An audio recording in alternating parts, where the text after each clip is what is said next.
सर्वप्रथम भारतवर्ष के समस्त राज्यों व केंद्र शासित प्रदेशों के जवान साथियों को मैं अपनी ओर से व पूरे हिमाचल होमगार्ड परिवार की ओर से आप सभी का हार्दिक आभार।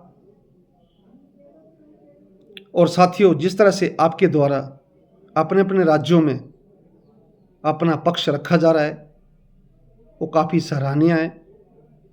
लेकिन साथियों, एक लेटर जो है अभी हाल ही में भारत सरकार के गृह मंत्रालय द्वारा जो यूपी के लिए लागू किया गया है, उसमें 3 साल के बाद रिलोटमेंट की जा रही है, जिस रिलोटमेंट में 3 साल के बाद कम से कम 40% जवानों को बाहर का रास्ता दिखा दिया जाएगा, जो हर 3 साल के बाद रिलोटमेंट की जाएगी।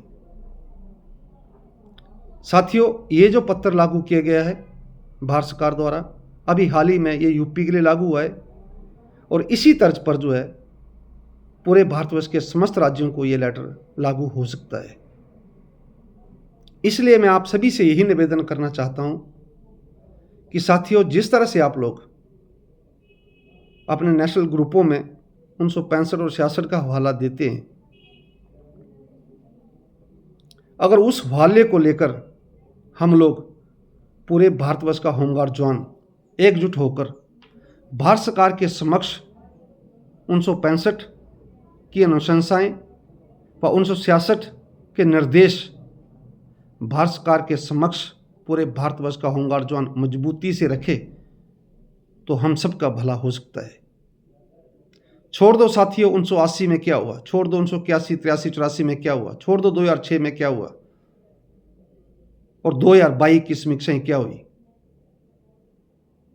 लेकिन साथियों, मजबूती से हम लोगों को 1965 में जो अनुशंसाएं की गई हैं भारत शासन द्वारा और 1966 में जो निर्देश जारी किए गए हैं, उसका एक एक विवरण और एक एक तथ्य हमारे पास उपलब्ध है।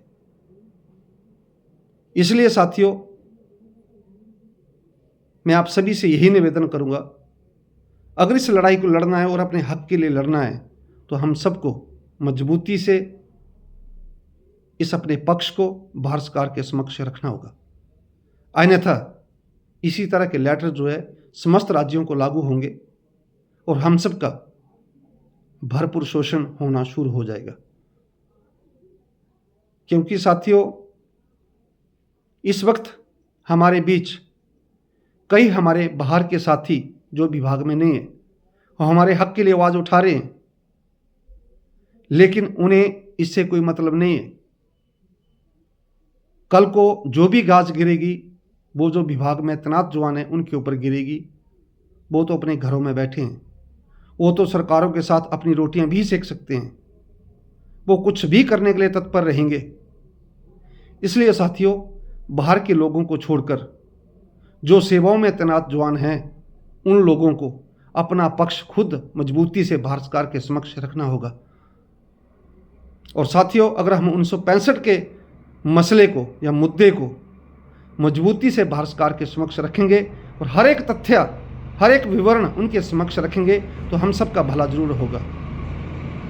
इसलिए मैं आप सभी से, समस्त भारतवर्ष के जवान साथियों से, केंद्र शासित प्रदेशों के जवान साथियों से यही निवेदन करता हूं कि साथियों, इस पर विचार जरूर करें। जय हिंद।